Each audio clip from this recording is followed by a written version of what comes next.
Hello, ladies and gentlemen, and welcome to the Captain's Slog with Edson's Mark and Eddie, in which we trek through all of Star. Let's start again. I fucked that up. No. Just keep going. Yeah, we're watching all of Star Trek, Next Generation. It's not that complicated, and yet I can't work out how to say it at the beginning of every episode. So yeah, Stardate 10. Mark, how you been? I've been all right. Happy New Year. Happy New Year. I've got COVID. Not to our Chinese listeners who have another month to wait.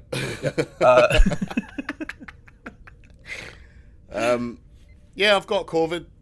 I got engaged. The things aren't related. I'm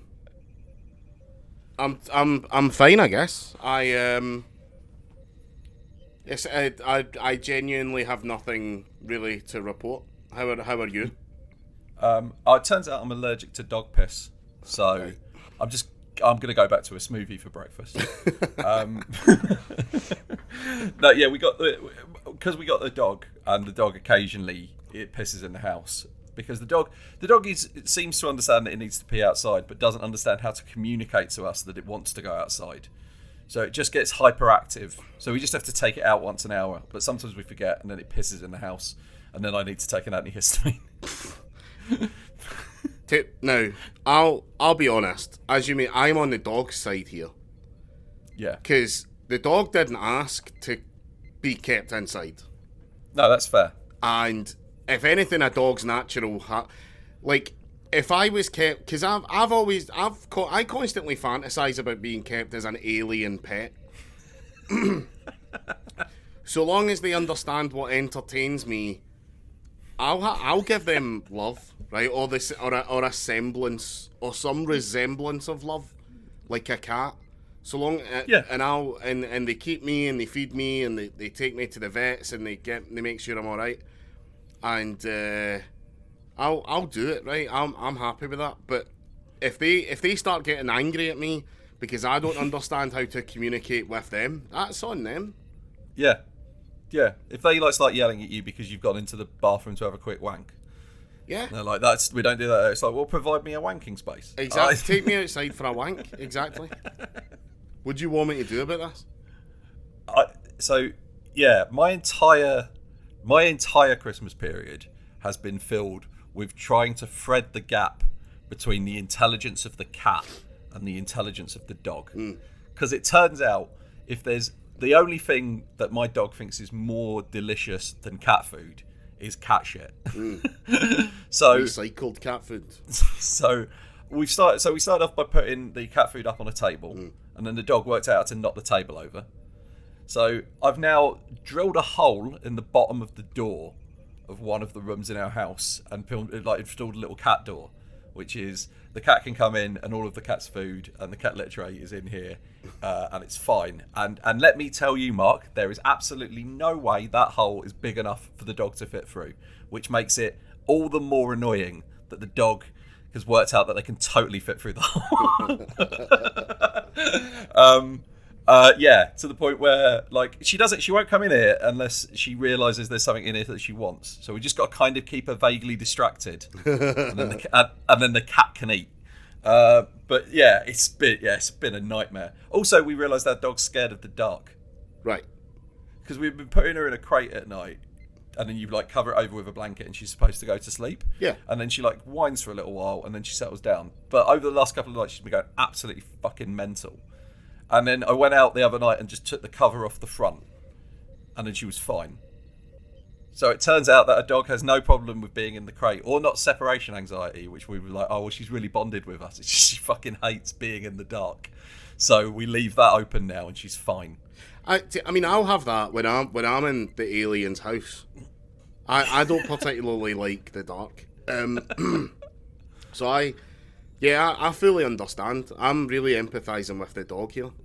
Yeah, I was this close to getting Emma's got a spare iPad, and I was going to just put it between the crate and the blanket as a little entertainment system for the dog.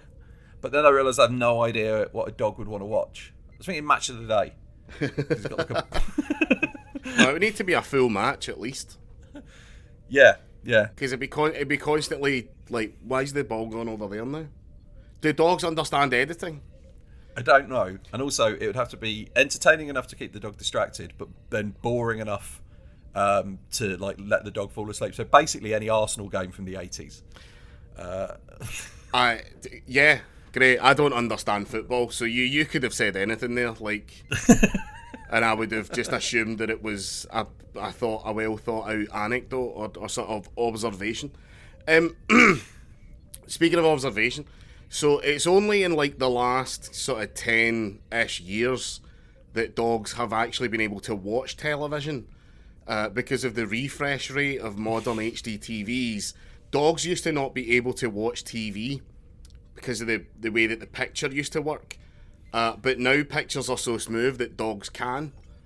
Right. So because look, I mean, let's face facts.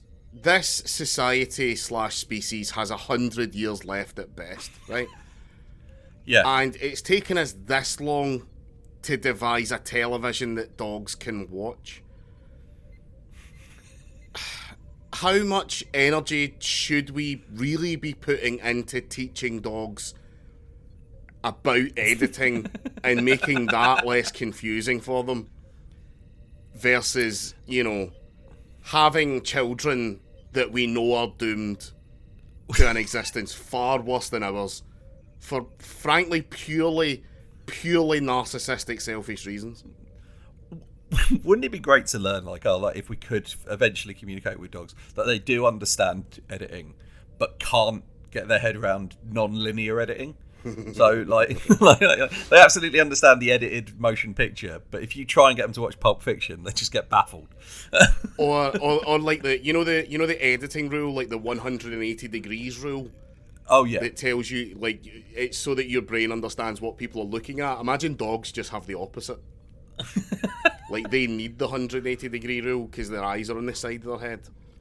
Yeah, so like you get a dog, and it's like, turns out that a dog thinks is a good film is like the work of Neil Breen. Yeah. Anyway, speaking of something that seems like it was edited by a dog, we're still on season 1 of The Next Generation. Oh god, this was. I'm gonna reveal. I think it's the 5th line of my notes on this. Mark just reads, "Oh fuck, it's Luxana Troy." Now I want to be clear. I really don't like the Luxana Troy character. I have no problem with Majel Rodenberry, who is a Star Trek legend. Yeah.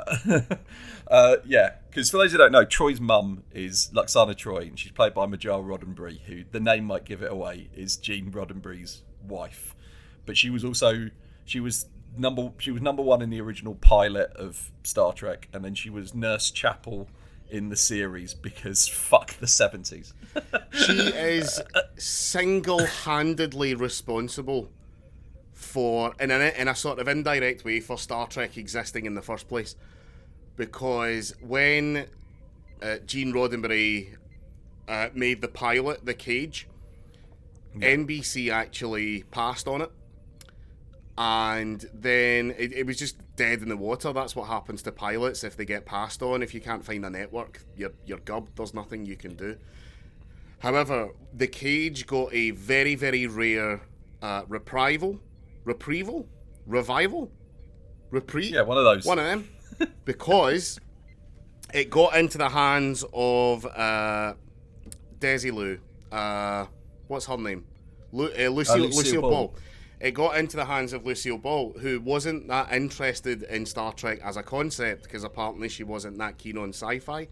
But she was very interested in the fact that, number one, the first officer was a woman.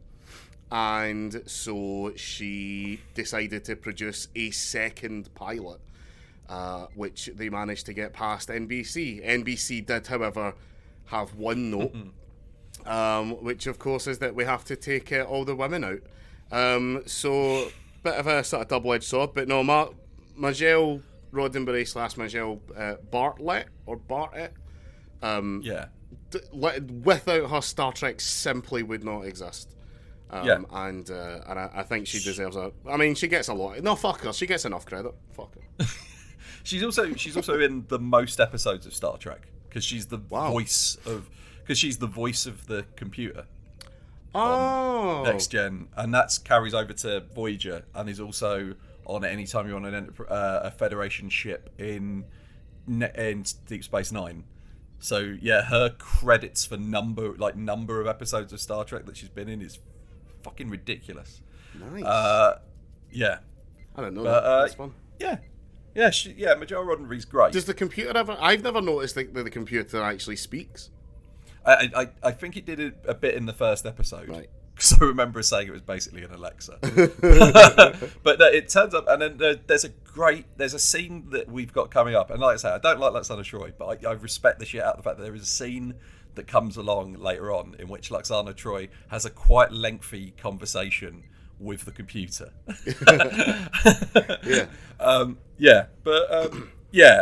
She's possibly the worst recurring character in all of Star Trek because she's just an overbearing mum. Yeah. And I had one of those, and I disliked it so much I don't even talk to her. Why would I want it on my TV? So this episode was Haven. Yeah. And it starts out. I'll do the plot. It starts out with your classic Star Trek fuck planet plot. Where they're surrounding a planet, and then we find out that we're not going to go down to that planet, which is really sad. Especially when we see the Dutch woman later on, where it's like, oh, Picard could have gone down and all right, fair enough. So was that Dutch? I literally have got a note that her accent was generic foreign. Yeah. So Troi. So they're standing in the transporter room. Picard and Riker, and Troi comes in and says, "What's going on?" which seems out of character. But and then a box comes up. We'll talk about the box later on. There's an interesting thing about that box. So a box with a face is transported onto the Enterprise and says, Deanna Troi, which is a good thing that she walked in that room, because otherwise they would have been staring at that box with that face for quite a while, trying to figure out what's going on. Off the box opens, there's all jewels. Anyway, it turns out Deanna Troi is in an arranged marriage. So her mom, so rather than go down to the fuck planet, which again Riker is constantly looking upset about, the Millers, the Steve Miller band, and which is a boy that Deanna is engaged to somehow. Yeah, since like childhood. Yeah, whatever. Who cares? We're still on the plot. And then and then her mom comes aboard with Lurch from the Addams family, and hijinks ensue. Riker's been a stroppy little bitch the whole time. We see a sad holodeck. It's sort of a comedy, I guess. And then they're like, "Oh, you have to get married," and Deanna's like, "But I don't want to get married, or do I want to get married? I can't really. Maybe I do, but I don't want to upset Will Riker." And then anyway, this is where the plot takes a turn. So there's a ship that's from a race of racists, and they are infected with a virus that will basically kill anyone that it comes in contact with, so they are to be quarantined. They are heading towards the fuck planet, and it's the Enterprise are like, what do we do about this? And then it turns out there's a woman on board that Troy's husband-to-be has been having visions about or something, and he then decides, rather than marry Deanna Troi, he will live the rest of his life instead trying to cure the plague. Yeah. Done. Episode plot. And if that sounds like it's convoluted and didn't make much sense, that's only because I was describing it. Well, it's no. I blame the episode fully because there's a lot. Okay. given what we know about Starfleet technology, Mark, how in any universe is the most convenient way of sending a message a box with a face on it that will only talk when the right person happens to be in the room? I mean, I think that's kind of a moot question, Eddie, isn't it? Because we have email, but if you were to offer me the chance to send a telegram that was a box with a face on it, obviously I'm going to send the box with a face, right? If I went, my local post office, they're not very nice in there, right? The woman clearly just wants to fucking get on with her day. And I'm in there quite a lot, because I still send packages and things. Well, sometimes. No, I don't. Anyway, that was a lie. I tried, basically what happened, look, I've been in there once, and I sent a letter to America, right? Not the Proclaimers song. I was just trying to make myself sound more exciting, and she wasn't very fucking happy about it, because she was like, well, it's not a package, and I'm like, well, it was a letter, I know it's not a package. She went, well, anyway, we had a big fight about it. So, what was my point? Anyway, if she had said, look, you can't just put a stamp on this, would you prefer sending it via a letter with a face? Yeah. Yeah, you're right, actually. If I had that technology, I would send it anywhere I was going to go and train it to, so it arrived half an hour before, just to announce that I was going to be there. I also, after it's announced that, it spills out a load of rubies. Precious jewels, which you could just get from a replicator in Star Trek. So, what's that? This episode is a fucking nightmare. Can we talk about how Riker looks sad when there's... So, Riker's too tall to look sad on normal furniture. So instead, he has to lean against a wall like he's in a Bronski Beat video. Oh, also... Okay, right, you just got engaged. Yep. How long after the engagement you're your own boss? Yeah. So Laura has an actual job. How long after you got engaged was it before she told her employer? I don't know if she's done that yet. I imagine her employer will find out from listening to this podcast. because Troy, after finding out this information, the very first thing she does is go to Picard's office to say, "Oh, I'm getting married." By the way, with tears in her eyes, and Picard's response is to go, "Congratulations." John Luke needs to learn to read the fucking room. That's what I got from this. Yeah, in a way. I mean, but sometimes they do cry, don't they? Women. So... Well, I'd cry if I had to marry the nonce from Prison Break. He's looking quite handsome in this. Yeah, he looked very handsome, but that's mainly because I'm used to seeing him as a prison nonce. As nonsense go, he's doing well. Yeah. This is such a nothing episode. Yeah, my notes are just like, why the fuck are there beaded curtains hanging everywhere? I do want to talk about the aliens in this, because right, so this episode they turn up at like you say a fuck planet, and I was like, oh, something's going to be going on with this. Something's not going to be on the up and up, and it's like, no, they don't go down to the planet. The planet's great and it's fine. But is it the Tyrellians who turn up? Yep. Their vessel, when I saw it, I was like, that looks like somebody in the 80s was trying to make what they think an electric guitar will look like by the time Star Trek happens. Yeah. And then when the Tyrellians finally respond to hails at the end of the episode and they turn up on screen, they look like they're about to launch into a rendition of Crying at the Discotheque. I actually have a theory about why it looks like that. Not the outside. The outside was just a fever dream, but I think I know why the inside looks like it does, and that's because we are told that the Tyrellians, their planet, all that stuff was going on their planet like years ago. Yeah. So these Tyrellians have escaped that planet, but their warp drive stopped working. So they're now having to travel at sublight.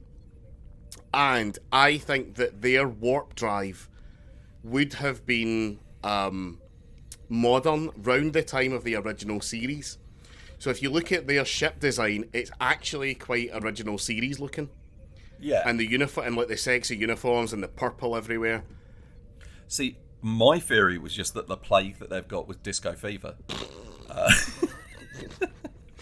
Yep. Because isn't the plot? It's like they basically there were two groups on this planet, and one of them made a biological weapon to destroy the other one, and then it wiped out all of them, and then some of them escaped, and when they landed on other planets, everybody there died, and then other people hunted them down and killed the people who had the virus. And that virus's name was capitalism.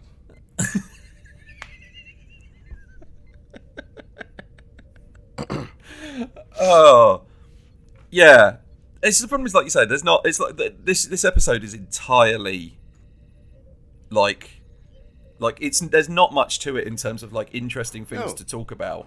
The main thing to talk about it is that they get there and the guy has been dreaming of this woman since he was a child, which raises some other fucking weird questions that I've got about. But it's not Troy. No, he's really surprised when he sees Troy for the first time. Because he imagines that she's this woman that he's been dreaming about forever. Yeah, he thinks she's been mind fucking him through space. Yeah. Which is exactly what happened with the first time I ever met Laura. She was like, "What's that look in your eye?" And I'm like, "Well, I'm just surprised that you're not 2008 Linda Cardellini." Which ironically I've been dreaming about since pre-2008, which is really weird.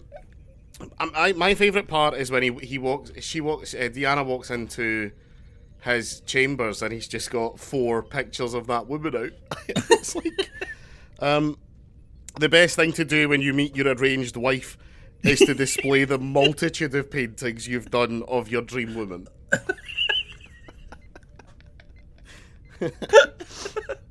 Oh, I love as well in that scene that Troy goes in and he's like, "Oh, I'm really unsure about doing this. I don't want to marry you." Blah blah blah blah blah, and then changes her mind a bit when she learns some stuff about this guy. And when I say learns some stuff, I mean she learns that he's a doctor. And Troy's like, "Oh, but okay, that's something I want to bring up. That's reminded me of something." Right. During this episode, Crusher says, "Oh, it's nice to have a fellow doctor on board the Enterprise." I was under the impression that Crusher is the chief medical officer. Yeah. I wasn't under the impression that she's the only fucking doctor. What if someone gets hurt? Well, what if she gets hurt? And she also, we'll find out a little bit later on, she volunteers to captain the night shift sometimes. Yeah. So, yeah, is she the only... And she has on occasion gone down to the planet.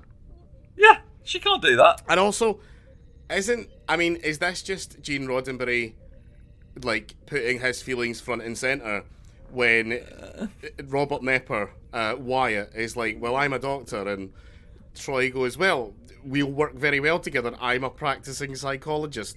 So Crusher doesn't consider Troy a doctor. Like, she's a psychologist and a counsellor. She is... And the thing is, we know that she has to have those qualifications because of her psychic handicap, which is that she lies about being psychic all the time. Right. There's one thing as well. This episode is one of the few times, because you know that in the previous episodes that we spoke about in the previous episode, the idea that Picard would falsify something in his logs was completely out there. Well, I unfortunately. Picard does falsify something in his log in this episode because he refers to Troy as a highly valuable crew member. Yeah. The words "highly valuable" are doing so much heavy lifting in that sentence that they have their own orbit. She's not. I don't even think you can count her as a fucking crew member. She's not pissing uniform, is she?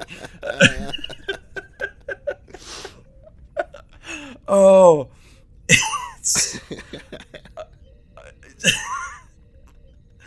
Oh, this is also there's plenty in this episode of Data delivering. There's a bit in this episode where Data delivers a message to someone. Like, he walks into the room and tells Troy there's a message for her, as if they're not on a fucking spaceship. She's got a comms badge. Like, why are you running? It's just Data like, "Oh, I'm sick of hanging out with Geordie." Geordie spends this entire episode, you don't see it, but he spends the entire episode on the bridge complaining that nobody's ever arranged a marriage for him. Also, I think he's a bit sick of me as well, because, you know, it is... do you know how difficult it is to make a blind man roll his eyes? Well, I've done that.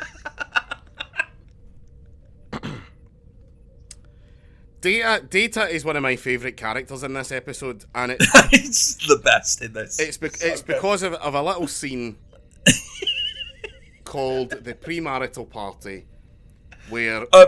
Before we talk about the party, Mike, I feel it's very, very important to mention that the scene directly before the premarital party is Picard explaining to the crew that the Tyrellian freighter is going to arrive at Haven in 13 hours. So they only have 13 hours to save the people of Haven without killing the people on the Tyrellian freighter. They've only got 13 hours to do this. But, and this is something Picard is very clear on, before we do that, we have to go to a party.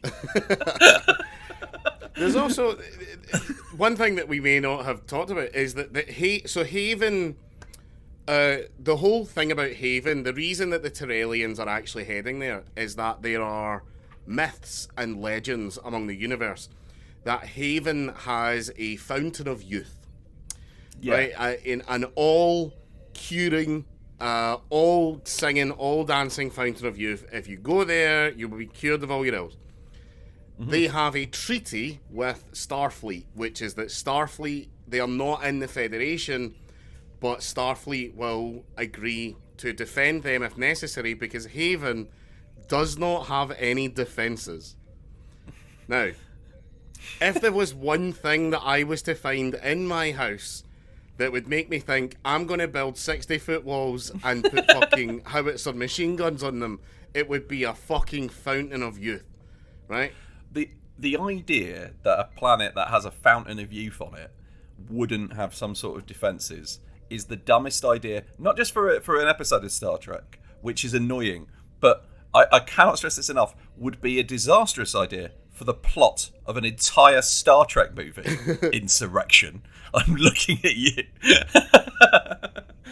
It's kind of baffling. It's the thing about the Next Generation is it needs to find its feet, right? We've all agreed that seasons 1 and most of season 2 garbage, right? They're crap because Star Trek has to come out of the shadow of its former self and it has to find its feet and it has to decide what it is, and it's not the 60s anymore. Right? So it has to get there. Like, we can't fault it for being crap. It doesn't just have to get this out of the shadow of like previous Star Trek, because at a point in this episode, Luxana Troy starts describing what I can only call the fucking Force. Yeah. It's like, So Star Trek. The annoying thing is, in the early episodes, when there is an interesting idea, like the planet where everything is punishable by death. And Wesley gets taken in, like, well, how do you deal with that diplomatically? Or there is a ship full of sick people coming to a defenseless planet. We have to decide which of these people we care about less. That's an actual interesting idea about the human condition that Star Trek in later seasons will, like, start to address. And in this one, Picard's like, fuck that. Let's go to a party. But the party might be my favourite scene of anything we've seen so far. Correct. And I'm including the big space head from a couple of episodes back, because Data, Brent Spiner's performance in this episode is comedy fucking gold. His little discussion with Lurch about how he questions if he's got any human lineage because he's drinking so heavily. But yeah, so it's basically it's an argument between in-laws about how the wedding's going to go, because human weddings, if you're listening, you're probably familiar with the concept of a human wedding, but Betazoid weddings are done entirely naked, which everybody is really hung up on, which seems weird. Because, like, if somebody said to me, like, do you want to go to a wedding? It's like a weird culture on Earth, and you have to be naked, and everyone's going to be naked there. I'd be like, yeah, all right, that seems like fun. I'll give that a go. I'd imagine they'd be much more enlightened about that sort of shit. Yeah, there is genuinely, like, a tipping point of if there's 50 people in a room, no, let's make it 100, right? Yeah. To make the maths a little bit easier. If there's 100 people in a room, there is a tipping point of how many people need to be naked before I'm not only comfortable being naked, I am more comfortable being naked. Yeah. And I'd say that's somewhere around 70 to 80%. Do you know what's weird? Maybe even a little bit lower. It's not 50. If you're in a room and everybody's naked, yeah, I would feel weirder. I'd feel fine being fully clothed, but I'd feel a bit like a voyeur. I'd feel fine being naked, but what would make me the most uncomfortable would be if I was just naked from the waist down. Because for some reason, if you're naked from the waist down, that feels like it's more naked than naked. Yeah, why is that? That's weird, isn't it? Yeah, I think you can't style it out. Like, if you're fully naked, you'd be like, this is what I intended. Yep. But nobody intends to just be wearing a t-shirt. No. Winnie the Pooh. Except for Winnie the Pooh. Yeah, I think if I got invited to a naked wedding, I'd be because I enjoy new experiences. Like I if anything, it gives me one of those stories that I can like intentionally, casually drop into conversations to make myself sound more interesting. This one time I went to a naked wedding and this happened. Whoa. You went to a naked wedding. Oh, sorry, I glossed over that detail. When in reality, what I want is for people to ask me about the naked wedding because it makes me sound very interesting. It's why 90% of the books on my shelf, Eddie, are there so that people will think that I've read those books. I've got a mate who's a fully qualified doctor, and when she finished the neurosurgery thing, she was throwing out her textbooks, and I took it just so I could put it on my shelf so people would think I'd read a book on neurosurgery. But this is like I say, the data in this episode is absolutely fantastic because he's like everybody is like sat down for dinner and Data is just circling the room, observing people, getting uncomfortably close and just like looking at people, and it's fun. Also, I've got in my notes for this episode, for this part of it, just Luxana is a cunt. She's bang out of order, and she's apparently telepathic, so she knows everybody in the room thinks she's being a cunt. Yeah. And she's like, and it's almost admirable that she doesn't care, but she's very irritating. Because earlier on they talk about how, is it Betazoids or is it Beta Zeds? Okay, as far as I understand it, Betazoids are the people and the planet is Beta Z. Right. And also, every time I had to write down Beta Z in my notes, I accidentally wrote Bajoran. So earlier on we are told that Betazoids they have like a sort of, because of their telepathy, because of their ability to read each other's minds, they have a cultural way, which is to always be brutally honest with each other, which is obviously a lie, because then Deanna Troi would be like, I'm not even really psychic. But I think that the writers kind of they put that in, which is quite confusing, because that just makes her seem more like an arsehole. Because she's able to read everyone else's... Nah, maybe she doesn't. Maybe what she wants... I don't know, man. Luxana Troi, I'm starting to come around on her a little bit, because maybe what she really wants is for people to stop pussyfooting around and tell her that she's an arsehole, because that's the Betazoid way. Yeah, maybe if you tell Luxana Troi that she's a cunt, like, she'll give you... Like, I don't know what's of value in, like... She's like... a box full of jewels with a face on it.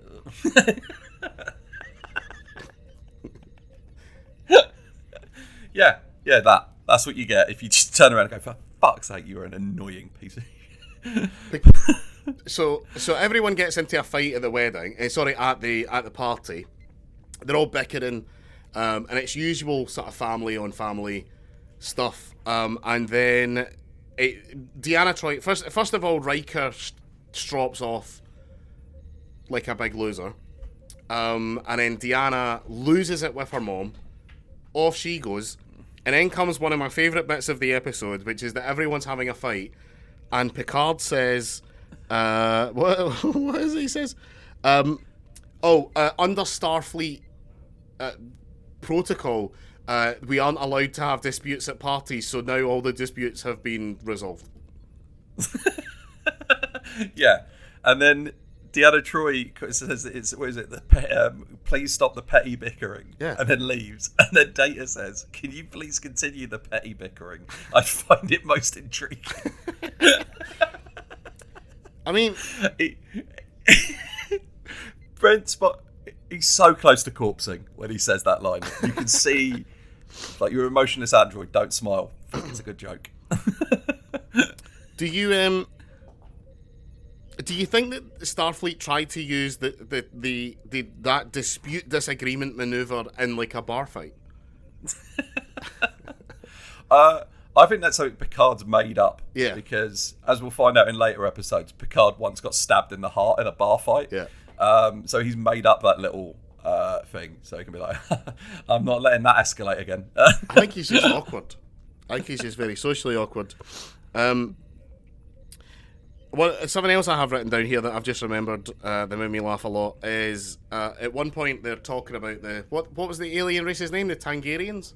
Tyrellians, something like that. They say it very quickly, and I didn't have the subtitles on, so I don't know. So they're talking about it in the sort of meeting room, and they're saying all the Targaryens. That's what they're called, the Targaryens. No, that's the game of... Anyway, the Targaryens, right? Yeah, the tea people. Yeah, the 80s people. No, the 70s, Yeah. 60s people, whatever. The sick people, right? The plague people.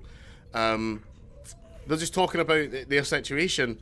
And Geordie, with some real shade, says the exact line, it's pretty well studied at Starfleet Academy now, Captain. Not like when, which the way that he says now to me read not like when you just read Sun Tzu for 5 years straight. I feel like that's the equivalent of like pronouns. Like that's like the woke like Picard's like fucking woke PC culture bullshit. They're teaching about the Tyrellians at Starfleet Academy these days. Why can't they teach Earth history? Yeah. When's Human History Month, Mark? Yeah, exactly. When are we going to learn about the Napoleonic pigmen? When's Straight Pride? Q, huh? What about ours? One thing I do love about this episode as well is so the doctor guy at the end of it, he decides I'm going to go with the woman I've been imagining in my head for years, because they know his name as well. She's been imagining him, which is all sorts of weird because her dad's next to her at the time as well. Like, you've been mind fucking my daughter. So he decides he's going to go because he's an expert on like plagues. Yeah, handily, because this whole episode is fucking convenient.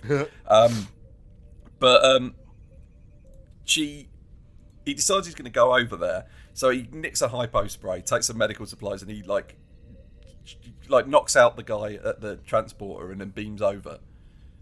But given what we know about Starfleet, wouldn't they have just let him?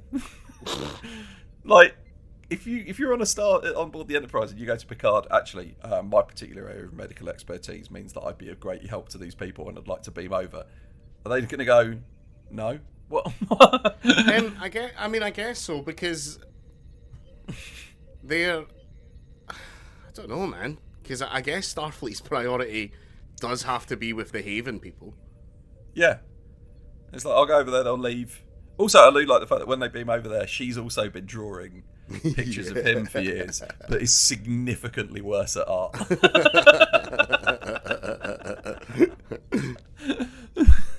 Wouldn't it be awful if every time you fell asleep you saw like an image of this same woman and you knew she was your dream woman, but you couldn't get anybody to help you look for her because you just were really bad at drawing? It's like every time you drew, it's like, no, that's not her. That doesn't look anything like her. Well, I mean, what if as well you were just really bad at describing? Because I have a genuine fear about if I don't know whether this would ever happen, but if I was ever in a crime because someone broke into my house to steal my fountain of youth and they got past the howitzers Because the thing about howitzers is they're good at a distance, right? But up close, they're actually fairly useless. So, if someone broke into my house to steal my fountain of youth, and then I had to relay their information to the police, and they were like, "What do they look like?" I don't know. My brain doesn't process images that way. Oh, come and speak to this woman who's going to draw that person. I would fucking freak out. I'd be like, don't ask me to do that because I can't really remember. I can sort of remember what Will Smith looks like because I've seen a lot of Will Smith in my time. But the problem is, if I use that as a reference point, eventually you're just going to start to look for Will Smith. And the issue with that is, the one thing that Will Smith does not have is eternal youth. There is every reason to believe that Will Smith would come looking for it. And at that point, you know, when I describe to this woman, it's that guy, and she's going to be like, well, this is just Will Smith. The captain is going to snap his fingers and go, of course, that son of a bitch. I've been trying to crack him for years. And at that point, am I going to be able to talk the captain down from what's clearly been a decades-long crusade? And it's my fault that Will Smith gets executed. Are you not more concerned that after they've done the sketch and it looks like Will Smith, she's going to go to the captain and be like, he thinks it was Will Smith. He thinks it looks like Will Smith. I can only assume he's a racist and he thinks they all look alike. No, because the captain has such a personal vendetta against Will Smith that he's not going to hear anything to the contrary. He's going to have that artist killed for trying to get... Because the thing is, right, look, this captain has been in enough court cases and heard the words beyond a reasonable doubt. They haunt him, but he doesn't see a beautiful woman when he falls asleep. What he sees is a judge reciting the words beyond a reasonable doubt. And then he watches rapists and murderers and Will Smiths. And orphan arsonists, people who set orphans on fire. He sees them all walk, and he's like, if I have one dream, my one dream is to fucking finally nail that bastard Smith on something, and I finally got him dead to fucking rights. This guy says it, Will Smith, and we have the motive. Will Smith obviously wants to remain young forever. Did you see The Matrix 4? His wife looks old as fuck in it. And now... We've got him. It doesn't matter about his alibi. I'm in danger at that point. Because yeah, sure, I'll testify, but what's going to be more likely? Will Smith has me killed, or the police captain does? Well, all you've said at this point is that the best way to get away with stealing your fountain of youth is to wear a Will Smith mask. I would be shit in the same situation. Well, if I had to describe someone to the police, my problem is, so one of my comedy skills is that I'm very good at describing people in a funny way that seems so. Like, for example, I once described Theresa May as looking like the portrait in the attic in a version of Dorian Gray starring Nicholas Lyndhurst. Right. And I once described Jacobs Reed-Mogg as looking like somebody'd melted a Harry Potter dildo. But right, but that's not useful in a crime situation. Oh, okay. unless I get like attacked by somebody who looks like Bill Murray if he'd done Smack. Right? But I disagree. If anything, maybe there are far more people. Maybe there are far more celebs committing crimes than we know. Because if you go to a police station and you're like, Will Smith broke into my house, they're going to laugh you out the door. Also, with Will Smith, you've got the problem that, of course, his uncle is a judge, so he's got that in the back. Exactly. I think. Anyway, I think have we got anything left to say about it? I think we've solved the issues of this episode. The only thing I've really got, the only two things I've got left is that there's a whole bit in this where Riker is sulking on the holodeck. Where sad he's Riker. got, okay, but also, as well, sorry, there's one important thing we forgot to talk about. Okay, at the beginning of this episode, right, Riker is in his room, and it's his downtime. Okay, and he's not doing anything, and so we get an insight into how Riker spends his downtime, which is he sat there in full uniform, in an armchair, watching a small holographic display of two scantily clad women playing the harp. And all I could think is, did they ban porn? Yeah, Look, you have the technology of the holodeck. You can create any holographic image you want. Like, if you want to see, like, I don't know, Angelina Jolie pegging Harriet Tubman, you can watch that. That's something you can just look at and see. But Riker's ultimate sexual fantasy. And the title of that video is Metaphor. But Riker's ultimate fantasy is two conventionally attractive women, one blonde, one brunette, playing the harp in silvery dresses.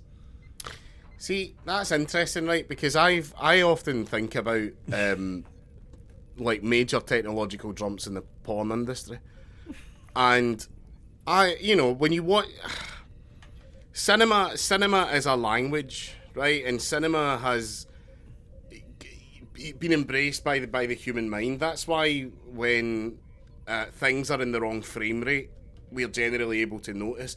Even though our eyes don't look at things in 24 frames per second, they actually work at they don't work at a frame rate really at all, but if they were, it would be much higher equivalent. But when things are different, we don't really take to it very well. So again, this species isn't going to be around long enough to develop that level of holographic technology, right? So it's not really something that we need to worry about. But when we get to the point, if we got to the point where our entertainment was streamed into just like a table and we were just looking at small versions of that thing, yeah, would that be as satisfying as watching it on a flat screen? Yeah, I don't think so. I don't think so. I don't see how that improves. I don't see how it improves the Matrix. No. Like, if I can, like, at any point I can swoop around Keanu Reeves. It's like the movie chose some very specific points to do that. Yeah. Because it added to the narrative. And I'm assuming also in the new one that I'm probably not going to see it. It's all right. I like the Matrix. I didn't like the sequels that much. I'm not.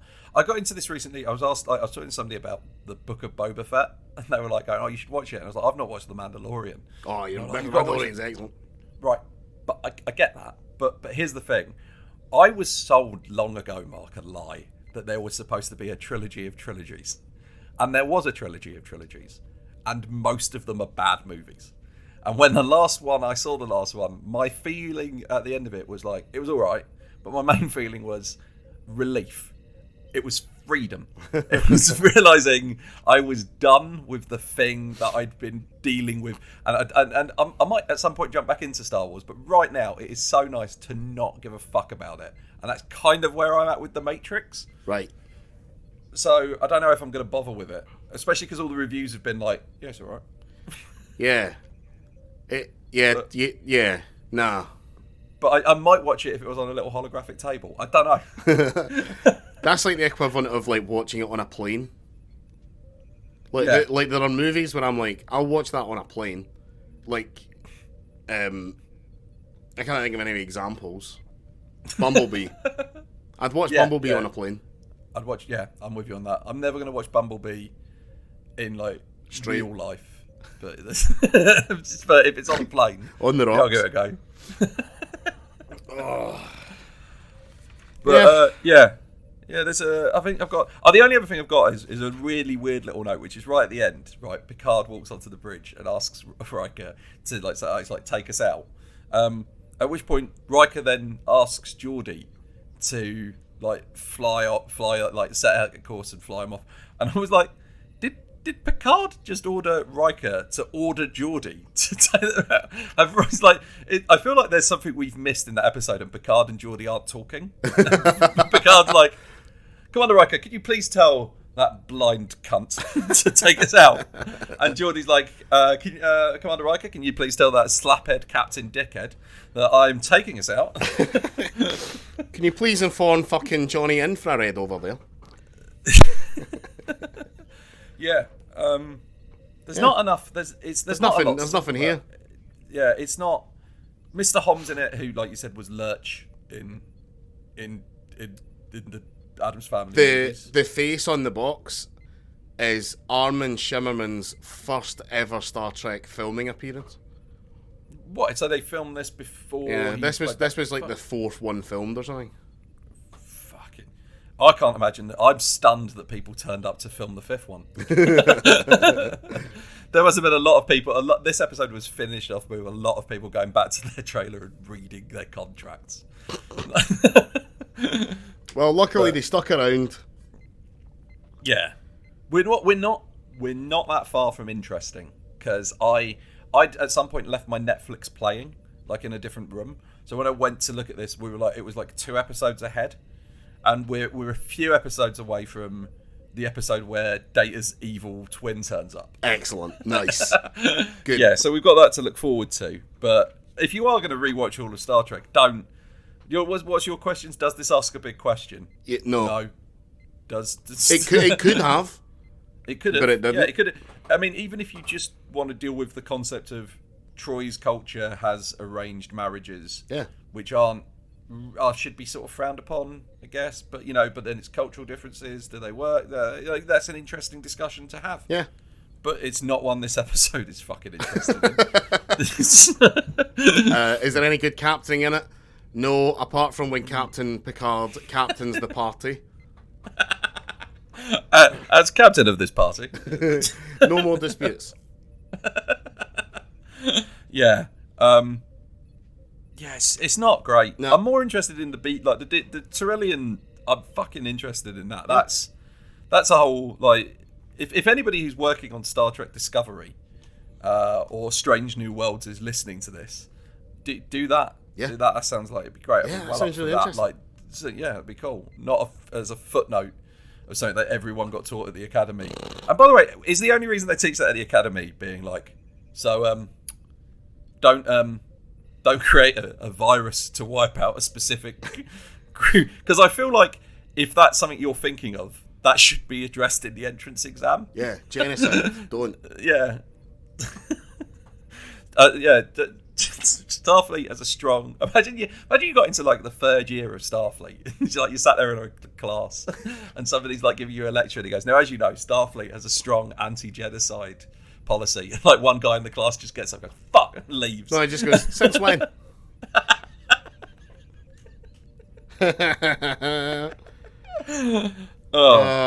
Well, I mean, it's definitely a new policy, as we'll discover if we keep this podcast going long enough to watch Star Trek Enterprise. Yep. Fuck me, there's a couple of war crimes. If we do Voyager as well, I'm just going to spend the entire podcast listing what I consider to be Janeway's crimes. Apparently they're doing a Janeway style Picard series like Picard. And I just want it to be courtroom drama. She's on trial. I'd be up for that. I like a Star Trek courtroom drama. Yeah, those are the best. The 2 best episodes of Star Trek are was it Measure of a Man, and The Drumhead. Yeah. So yeah, but yeah, don't watch this. No, don't fucking bother. It's not great. Nah. Or it's not a lot to talk about. Nah. It's Luxana Troy's first episode. She's in a lot of them. I think she's in Voyager at one point somehow. I'm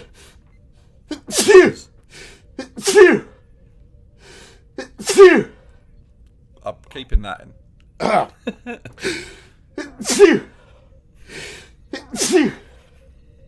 Yep. Oh. Sometimes I sneeze and my bones hurt. Oh, my bones. Right, we'll wrap it up there because Mark's dying. Alright, well, hopefully I won't have COVID next time. Yeah, Bye. fingers crossed. Bye, everyone. Okay. Bye. Bye.